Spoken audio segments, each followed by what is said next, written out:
Hi hello friends, ಎಲ್ಲರಿಗೂ ನಮಸ್ಕಾರ. ಇವತ್ತಿನ ವಿಡಿಯೋದಲ್ಲಿ ನಾನು ಏರ್ ಆಯಿಲ್ನ ಪ್ರಿಪೇರ್ ಮಾಡ್ತಾ ಇದ್ದೀನಿ. ಹೋಮ್ ಮೇಡ್ ಹರ್ಬ್ಸ್ಗಳನ್ನೆಲ್ಲ ಹಾಕಿ ತುಂಬಾ ಸಿಂಪಲ್ಲು. ನೀವು ಮಾಡಿ ಇಟ್ಕೊಂಡ್ರೆ ನಿಮಗೆ ನೀವೊಬ್ಬರೇ ಯೂಸ್ ಮಾಡ್ತೀರಾ ಅಂದರೆ 2 ವರ್ಷ ಬಂದೇ ಬರುತ್ತೆ. ಸೊ ಹಳೆ ವಿಡಿಯೋದಲ್ಲೂ ನಾನು ತಿಳಿಸ್ಕೊಟ್ಟಿದ್ದೀನಿ, ಅದನ್ನು ಡಿಸ್ಕ್ರಿಪ್ಷನಲ್ಲಿ ಲಿಂಕ್ ಹಾಕಿರ್ತೀನಿ, ಹೋಗಿ ಚೆಕ್ ಮಾಡಿ. ಸೊ ಇವಾಗ ಅದು ಇಲ್ಲಿ ತನಕ ಬಂತು. ಆ ಎಣ್ಣೆ 1 ವರ್ಷನೇ ಬಂತೇನೋ. ಸೊ ತುಂಬ ದಿನ ಆಗಿತ್ತು, ಖಾಲಿಯಾಗಿ ಒಂದು 2-3 ತಿಂಗಳಾಗಿತ್ತು.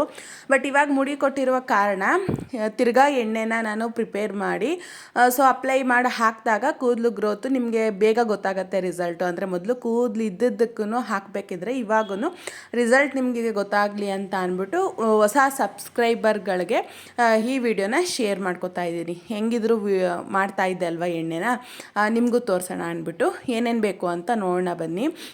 ಮೊದಲಿಗೆ ನಾನಿಲ್ಲಿ ಗ್ಯಾಸ್ನ ಹಚ್ಚಿ ಒಂದು ಪಾತ್ರೆನ ಇಟ್ಟಿದ್ದೀನಿ. ಅದರಲ್ಲಿ ಯಾವುದೇ ರೀತಿ ನೀರಿನಂಶ ಇರಬಾರ್ದು, ನೀಟಾಗಿ ಒರೆಸಿರಬೇಕು. 1-2 ನಿಮಿಷ ಬಿಡಿ, ಪಾತ್ರೆ ನೀಟಾಗಿ ಕಾಯುತ್ತೆ. ಕಾಯ್ದ ನಂತರ ಸಣ್ಣುರಿ ಮಾಡಿ ಈ ಒಂದು ಎಲ್ಲ ಐಟಮ್ಗಳನ್ನ ಹಾಕಬೇಕು. ಮೊದಲಿಗೆ ನಾನಿಲ್ಲಿ 1.5 ಲೀಟ್ರಷ್ಟು ಕೊಬ್ಬರಿ ಎಣ್ಣೆಯನ್ನು ತಗೊಂಡಿದ್ದೀನಿ. ಇದು ಬಂದು ಮನೆಯಲ್ಲೇ ಬಿಡಿಸಿರುವಂಥದ್ದು ಕೊಬ್ಬರಿ ಎಣ್ಣೆ. ನಂತರದಲ್ಲಿ ಕೈ ಎಣ್ಣೆ ಅಂದರೆ ಹರಳೆ ಎಣ್ಣೆ, ಅದರ ಒಂದು 2 ಕಪ್ಪಷ್ಟು ಹಾಕ್ಕೊಂಡಿದ್ದೀನಿ. ನಂತರದಲ್ಲಿ 2 ಕಪ್ಪಷ್ಟು ಆಲಿವ್ ಆಯಿಲ್ ಇವಾಗ ಹಾಕ್ತಿದ್ದೀನಲ್ವಾ ಇದು. ನಂತರ ಒಂದು 1/4 ಕಪ್ಪಷ್ಟು ಕುಸುಂಬೆ ಎಣ್ಣೆ ಅಂತ ಸಿಗತ್ತೆ. ಸೊ ಏರ್ ಗ್ರೋತ್ಗೆ ಏನೇನು ಅಂಶಗಳು ಬೇಕು ಎಲ್ಲವನ್ನು ನಾನು ಹೇಳ್ತಾ ಇದ್ದೀನಿ. ನಿಮ್ಮ ಆಪ್ಷನಲ್ ನೀವು ಹಾಕೋಬಹುದು. ಯಾಕಂದರೆ ಒಬ್ಬೊಬ್ಬರು ಕೇಳ್ತಾರೆ ಇದು ಹಾಕಲೇಬೇಕಾ, ಇಲ್ಲ ಸ್ಕಿಪ್ ಮಾಡಿದ್ರೂ ಪರವಾಗಿಲ್ವಾ ಅಂತ. ಆದಷ್ಟು ಹಾಕಿದ್ರೆ ಒಳ್ಳೆಯದು. ಯಾಕಂದರೆ ನ್ಯಾಚುರಲ್ ಆಯುರ್ವೇದಿಕ್ ಅಲ್ವಾ, ಯಾವುದೇ ರೀತಿ ಕೆಮಿಕಲ್ ಇರೋದಿಲ್ಲ. ತುಂಬ ದಿನಗಳ ಅಂದರೆ ತಿಂಗಳುಗಳ ಮಾಡಿಕೊಂಡು ಇದನ್ನು ಯೂಸ್ ಮಾಡೋ ಅಂಥದ್ದು.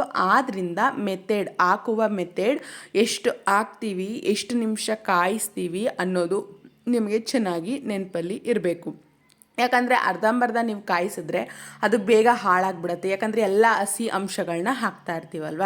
ಇವಾಗ ಬನ್ನಿ, ಸ್ವಲ್ಪ ನಾನಿಲ್ಲಿ ಅರಿಶಿನ ಹಾಕಿದ್ದೀನಿ, ಅರಿಶಿನದ ಕೊಂಬು, ಹಾಗೆ ಒಂದು 4-5 ಪೀಸು ಲವಂಗ, ಸ್ವಲ್ಪ ಚಕ್ಕೆ, ನಂತರದಲ್ಲಿ 2 ಸ್ಪೂನಷ್ಟು ಮೆಂತ್ಯ, 2 ಸ್ಪೂನಷ್ಟು ಹೆಸರು ಕಾಳು, 2 ಸ್ಪೂನಷ್ಟು ಕಡಲೆಬೇಳೆ, 1-2 ಸ್ಪೂನಷ್ಟು ಕಲೋಂಜಿ ಅಂತ ಸಿಗುತ್ತೆ. ಕಲೋಂಜಿ ಬಂದು ಕೂದಲಿಗೆ ಕಪ್ಪಾಗೋದಕ್ಕೆ ಹೆಲ್ಪ್ ಮಾಡುತ್ತೆ. ಈ ಕಾಳುಗಳು ಬಂದು ಕೂದಲನ್ನ ನೈಸಾಗಿ ಇಡೋದಕ್ಕೆ ಹೆಲ್ಪ್ ಮಾಡುತ್ತೆ. ನಂತರದಲ್ಲಿ 1-2 ಹಿಡಿಯಷ್ಟು ನಾನಿಲ್ಲಿ ಅಗಸೆ ಬೀಜವನ್ನು ತಗೊಂಡಿದ್ದೀನಿ. ಇದು ಕೂದಲನ್ನ ಸಿಲ್ಕಿ ಆಗಿ ಹಾಗೆ ಶೈನಿಂಗ್ ಆಗಿ ಬರ್ಸೋದಕ್ಕೆ ಹೆಲ್ಪ್ ಮಾಡುತ್ತೆ.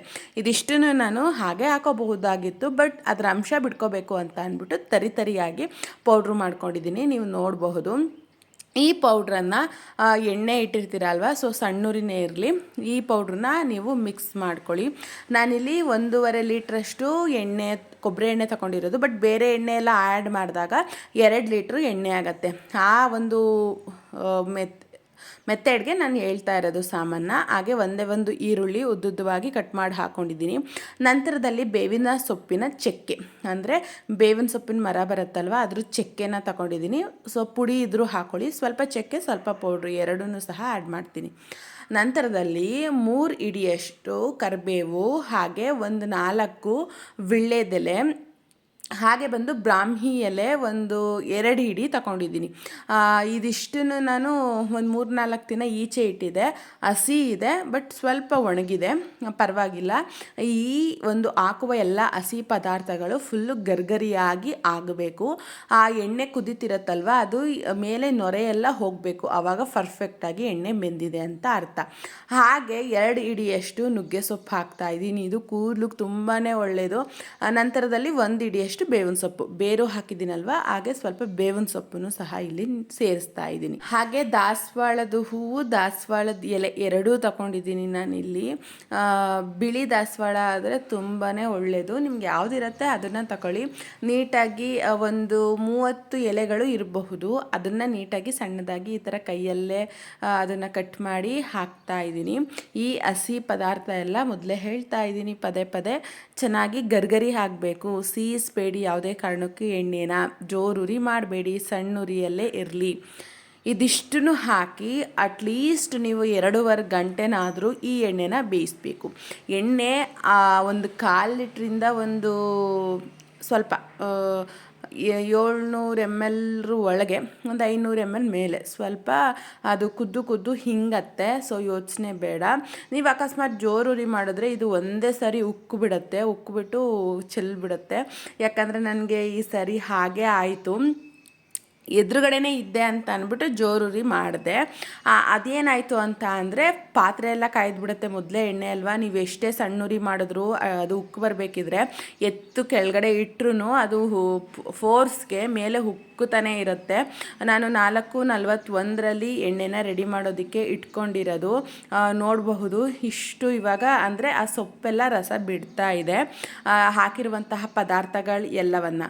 ನಾನಿಲ್ಲಿ ನೀವು ಯೋಚನೆ ಮಾಡಬಹುದು, ಬೆಟ್ಟದ ನೆಲ್ಲಿಕಾಯಿ ಹಾಗೆ ಅಲೋವೆರಾ, ಸ್ವಲ್ಪ ಶುಂಠಿ, ಹಾಗೆ ಕೆಲವೊಂದು ಇಂಗ್ರೀಡಿಯೆಂಟ್ಸ್ನ ಯಾಕೆ ಹಾಕಿಲ್ಲ ಅಂತ ಅದನ್ನು ಇವಾಗ ಪೌಡ್ರ್ ಮುಖಾಂತರದಲ್ಲಿ ಹಾಕ್ತಾಯಿದ್ದೀನಿ.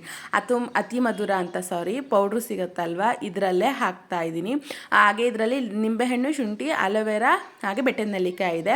ಇದನ್ನು ಕೂದಲು ನೈಸ್ ಮಾಡೋದಕ್ಕೆ ಅಲೋವೆರಾ ಆಗುತ್ತೆ. ಹಾಗೆ ಕೂದಲಲ್ಲಿ ಏನಾದರೂ ಅಕಸ್ಮಾತ್ ನಿಮಗೆ ಡ್ಯಾಂಡ್ರಫ್ ಎಲ್ಲ ಆಗಿದ್ರೆ ಅದು ಕರ್ಬೇವಲ್ಲೂ ಇರುತ್ತೆ, ನಂತರದಲ್ಲಿ ಅಲೋವೆರಾದಲ್ಲೂ ಇರುತ್ತೆ, ನಿಂಬೆಹಣ್ಣಿನ ಅಂಶದಲ್ಲೂ ಇರುತ್ತೆ ಅಂತ ಅಂದ್ಬಿಟ್ಟು ಅದೇ ಪೌಡ್ರನ್ನ ಹಾಕಿದ್ದೀನಿ. ಹಸಿ ಸಿಕ್ಕಿದ್ರು ನೀವು ಹಸಿದನ್ನ ಯೂಸ್ ಮಾಡ್ಕೊಳ್ಳಿ. ಟೈಮ್ ನೋಡಿದ್ರಲ್ವ, ಒಂದು ಅರ್ಧ ಗಂಟೆ ಬಿಟ್ಟ ನಂತರ ಅದೆಲ್ಲ ಬಾಡಿದ ನಂತರ ನೀವು ಅದನ್ನು ಹಾಕಬೇಕಾಗತ್ತೆ. ನೆಕ್ಸ್ಟು ನೊರೆ ಎಲ್ಲ ಬಂದು ಈ ಥರ ಮೇಲೆಲ್ಲ ನೊರೆ ಹೋಗಿರುತ್ತೆ ನೋಡಿ. 6:45 7 ಗಂಟೆ ಅಷ್ಟರಲ್ಲಿ 5ರಿಂದ 7 ಅಂದರೆ 2 ಅವರ್ 1.5 ಅವರಲ್ಲಿ ನಾನು ಇಷ್ಟು ಬೇಯಿಸಿ ಇಷ್ಟು ರೆಡಿಯಾಗಿ ನೈಟ್ ಫುಲ್ ಹಾಗೆ ಬಿಟ್ಬಿಟ್ಟಿದ್ದೆ. ಅದೆಲ್ಲ ಹಾರಿ ಒಳಗಡೆ ರಸ ಎಲ್ಲ ಬಿಟ್ಟ ನಂತರ ಅದನ್ನು ನಾನಿಲ್ಲಿ ಸೋಸ್ಕೊತಾ ಇದ್ದೀನಿ. ಅದೇ ಮೆಥಡು. ಒಣಗಿರುವಂತಹ ಪಾತ್ರೆ ಜರಡಿನೂ ಒಣಗಿರಬೇಕು, ನೀವು ಹಾಕುವ ಡಬ್ಬವನ್ನು ಒಣಗಿರಬೇಕು. ಅಂದರೆ ನೀರಿನ ಅಂಶ ಒಂಚೂರು ಇರಬಾರ್ದು. ಇದನ್ನು ನೀಟಾಗಿ ಸೋಸ್ಕೊಳ್ಳಿ. ಕಲರ್ ಎಷ್ಟು ಚೆನ್ನಾಗಿದೆ ಅಲ್ವಾ, ಫ್ಲೇವರು ಆ ಥರನೇ ಘಮ ಅಂತ ಆಯಿತು. ಇದು ನೀಟಾಗಿ ನೀವು ಸೋಸ್ಕೊಂಡು ಒಣಗಿರುವಂತಹ ಡಬ್ಬಕ್ಕೆ ಹಾಕಿಟ್ಕೊಂಡು ವಾರದಲ್ಲಿ 2 ಸಾರಿ ನೀವು ತಲೆಗೆ ಅಪ್ಲೈ ಮಾಡಿ ನೀಟಾಗಿ ಮಸಾಜ್ ಮಾಡಿಕೊಂಡು ಹಾಗೆ ಒಂದು ಸ್ವಲ್ಪ ಬೆಚ್ಚಗಿರುವ ನೀರಿನಲ್ಲಿ ತಲೆಗೆ ಸ್ನಾನ ಮಾಡ್ಕೋತಾ ಬಂದರೆ ನಿಮಗೆ 3 ತಿಂಗಳಲ್ಲೇ ನಿಮಗೆ ರಿಸಲ್ಟ್ ಗೊತ್ತಾಗತ್ತೆ. ಯಾವುದೇ ಕೂದಲು ಬೆಳೆದೇ ಇರೋದು ಸಹ ಬೆಳೆಯುತ್ತೆ. ಬಟ್ ಇದನ್ನು ಹಚ್ಚೋದ್ರ ಜೊತೆಗೆ ಕೆಲವೊಂದು ಪದಾರ್ಥನ ನೀವು ತಿಂತಾ ಹೋಗಬೇಕು. ನಿಮ್ಮ ಡೈಲಿ ರೊಟೀನಲ್ಲಿ ನೀವು ಅದನ್ನು ಸೇರಿಸ್ಕೋಬೇಕು. ಆವಾಗ ಮಾತ್ರ ನಿಮ್ಮ ಏರ್ ಗ್ರೋತ್ ಆಗೋದಕ್ಕೆ ಸಾಧ್ಯ. ಇಂಟೇಕ್ ಹೇಗಿರುತ್ತೆ ಔಟ್ಟೇಕು ಹಾಗೆ ಇರುತ್ತೆ ಅಂತ. ಹಾಗೆ ಈ ಎಣ್ಣೆನ ನೀಟಾಗಿ ಸೋರೋದಕ್ಕೆ ಹಾಕ್ಬಿಟ್ಟಿದ್ದೀನಿ. ಒಣಗಿರತ್ತಲ್ವ ಅದೆಲ್ಲ ಫುಲ್ ಗರ್ಗರಿಯಾಗಿ, ಬಟ್ ಅದನ್ನು ರುಬ್ಬಿಟ್ಟು ಪೇಸ್ಟ್ ರೀತಿ ನೀವು ತಲೆಗೆ ಅಪ್ಲೈ ಮಾಡ್ಕೋಬಹುದು, ಮಾಸ್ಕ್ ರೀತಿ. ಈ ರೀತಿ ಶೋಧಿಸ್ಕೊಳ್ಳೋದ್ರಲ್ಲಿ ನೀಟಾಗಿ ಶೋಧಿಸ್ಕೊಬಿಟ್ರೆ ಒಂಚೂರು ಅದರದ್ದು ಸಿದ್ರೇನೂ ಸಹ ಉಳ್ಕೊಳ್ಳೋದಿಲ್ಲ. ನೀವು ನೋಡಬಹುದು 5 ನಿಮಿಷ ಅದೇ ಪಾತ್ರೆಯಲ್ಲಿ ಸೋಸಿ ಬಿಟ್ಟಿದ್ದಕ್ಕೆ ಅದರಲ್ಲಿರುವ ಇನ್ನೂ ಗಷ್ಟ ನೀಟಾಗಿ ಪಾತ್ರೆಯಲ್ಲಿ ಅಂಟ್ಕೊಬಿಟ್ಟಿದೆ. ಇವಾಗ ಇಷ್ಟು ಎಣ್ಣೆ ನನಗೆ ಬಂದಿದೆ. 1/4 ಲೀಟ್ರು 1.5 ಲೀಟ್ರು ಎಣ್ಣೆ ಬಂದಿರಬಹುದು ಅಷ್ಟೇ.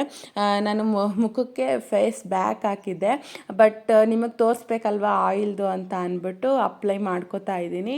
ನಾನು ಡೈಲಿ ನಿಮ್ಗೆ ಗೊತ್ತಿರೋ ರೀತಿ ನಂದು ವ್ಲಾಗ್ಸ್ಗಳನ್ನ ನೋಡ್ತೀರ, ನಿಮ್ಗೆ ಗೊತ್ತಿರತ್ತೆ. ನೈಟು ಮುಖಕ್ಕೆ ಬೇರೆ ಆಯಿಲ್ ಅಪ್ಲೈ ಮಾಡಿ ಬೆಳಗ್ಗೆ ಎದ್ದ ತಕ್ಷಣ ಪ್ಯಾಕ್ ಹಾಕ್ತೀನಿ ಮುಖಕ್ಕೆ.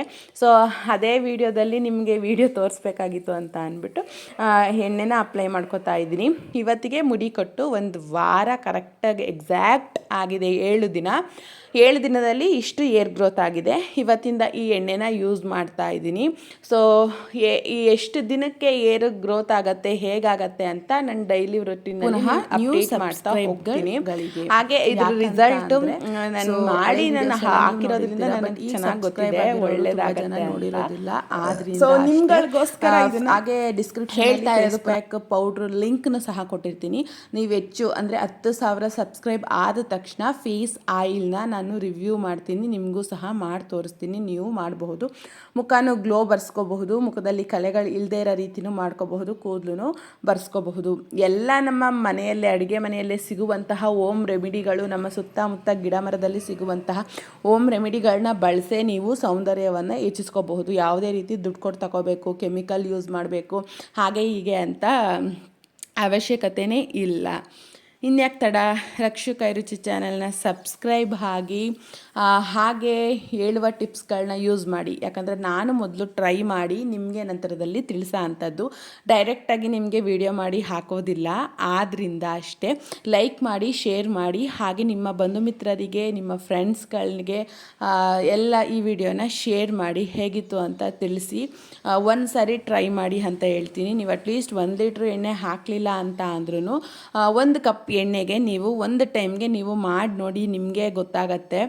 ಒಳ್ಳೆ ನಿದ್ದೆ ಬರುತ್ತೆ, ತುಂಬಾ ತಂಪಾಗತ್ತೆ, ಒಂಥರ ಚೆನ್ನಾಗಿರುತ್ತೆ. ಮುಂದಿನ ವಿಡಿಯೋದಲ್ಲಿ ಸಿಗ್ತೀನಿ. Thank you for watching.